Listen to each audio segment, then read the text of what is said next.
All right, what's going on, everybody? This is Jan Sports, aka Jan Someone Six Pack here again, and today I want to quickly recap the Philadelphia Eagles beating the New Orleans Saints. I also want to talk about Jalen Hurts' first career start and his first career win against the New Orleans Saints, man. But just to get started with you guys real quick, guys, I am first of all I'm very proud of Jalen Hurts, man. I mean, compared to what he was doing at Alabama when he was when he was the 26-2 as the starting quarterback, got benched by Tua Tagovailoa.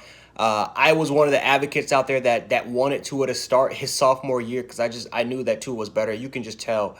But it was sad that Jalen Hurts was kind of benched, and then you look at how kind of the way he was treated, and he of course he didn't like it, but he stood there strong. He was a soldier the entire time. Second string quarterback behind Tua, had his moment in the SEC title game. Was able to transfer to Oklahoma and then become a Heisman frontrunner. I mean, Jalen Hurts has had a spectacular story, in his college career. But now that he's gotten drafted here, it's almost the same situation. I almost felt like that situation in college prepared him now to come in and deal with these type of situations of being a backup. Despite Carson Wentz's poor, horrible play in the first half. Now, again, I'll probably make another video talking about Carson Wentz and the trouble he's having, especially with his relationship with his coaching staff, most importantly with the head coach, but Doug Peterson. But Jalen Hurts just gave this team new life, man. Just a bunch of new energy. You can just tell that the receivers were kind of rejuvenated. Alshon Jeffrey played one of his best games.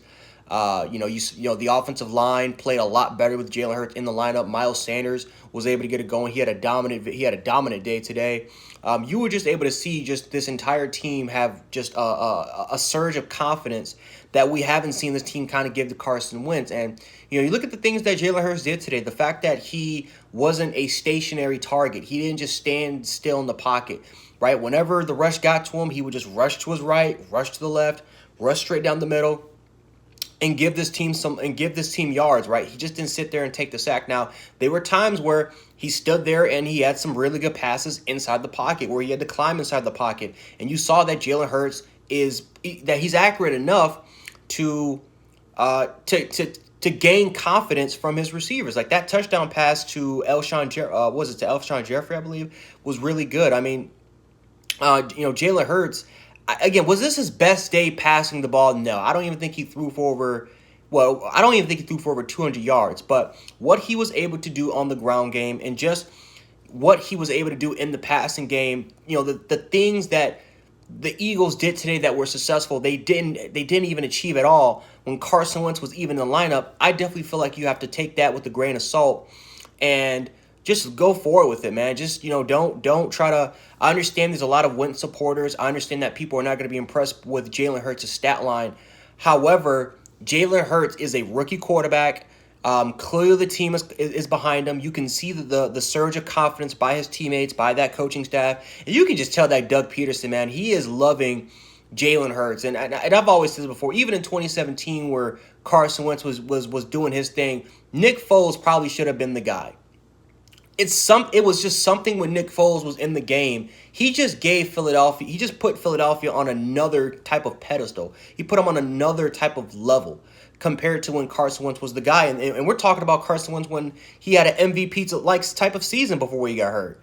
I definitely felt like ever since Frank Reich left the Philadelphia Eagles, it's just been downhill for Carson Wentz ever since. Last year was a really good season for Carson Wentz, but even last season it just didn't feel right. It didn't feel like it just didn't feel right at all, and it wasn't just the injuries. It was just something between him and the relationship he had with that coach, with Doug Peterson, and his teammates. But yeah, this Eagles team, it's a very dangerous football team, right? I know they're 4-8-1, but they have an elite defense. They got guys like Fletcher Cox and Brandon Graham and all those guys up front, right? Duke Riley at the linebacking position stepping up huge. We saw Josh Sweat make plays. I mean, Philadelphia has always had the playmakers in the front seven to go ahead and get after the quarterback. We all know how dangerous that defense is, and they're lacking on the back end because almost everyone is hurt. Guys like Darius Slay and Rodox, like all those guys are hurt, but still, we all know how dangerous that front seven is and how they can carry this defense. But Jalen Hurts' effort with his legs and him scrambling inside the pocket, making the necessary throws. It was able to give, again, a surge of confidence, not just with the offensive skill players and the offensive line, the running game, but it was able to give a surge of confidence in the defense. And there was a lot of things that kind of went wrong a little bit with special teams, missing the 22-yard field goal. There was also the Jalen Hurts fumble that put the Saints almost close to winning the game.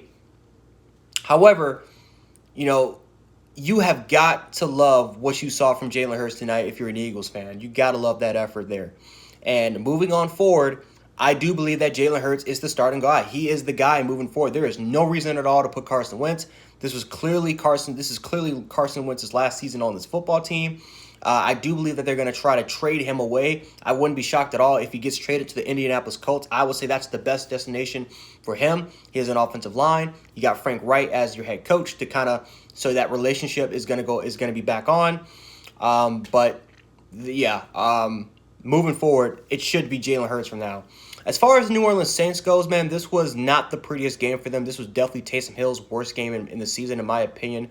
I understand that he had a bunch of those yards, but you can make an argument a lot of that was kind of in garbage time. But Taysom Hill, again, we don't expect him to be Drew Brees. We don't expect him to be elite. They expect him to kind of be a little bit of a game manager, take care of the football, not take the sacks. But again, just offensively, I feel like the offensive line definitely had one of their worst games today of protecting Taysom Hill. So not all of it is on him. The running game I just didn't really see the running game really get going that much today. This was just not a good game, not a good performance at all by the New Orleans Saints. And I feel like they just got to get better. They just got to go back to the lab, get better. They're still one of the top 3 teams, in my opinion, in the NFL, if not top 4, because my Buffalo Bills just beat the Pittsburgh Steelers Sunday night. But regarding to that, the Saints are still a top-tier team, even with Taysom Hill as the quarterback. Obviously, they do need Drew Brees. Saints fans know this. But I do believe that moving forward, the Saints I think they'll get back on track next week. I think they'll get back on track. And obviously, we will see the Saints back in the W column pretty soon. So anyway, guys, if you guys enjoyed this video, make sure to hit the like button, share the video, and also subscribe. Lets me know that you guys want more NFL Weekly content, and I will be covering a lot of weekly recaps. During the weekends, during the Monday night games, prime time type of games. So definitely follow me if you guys are interested in that type of content. But anyway, guys, once again, Gen768, aka Gen Sports. Have a good night. Peace.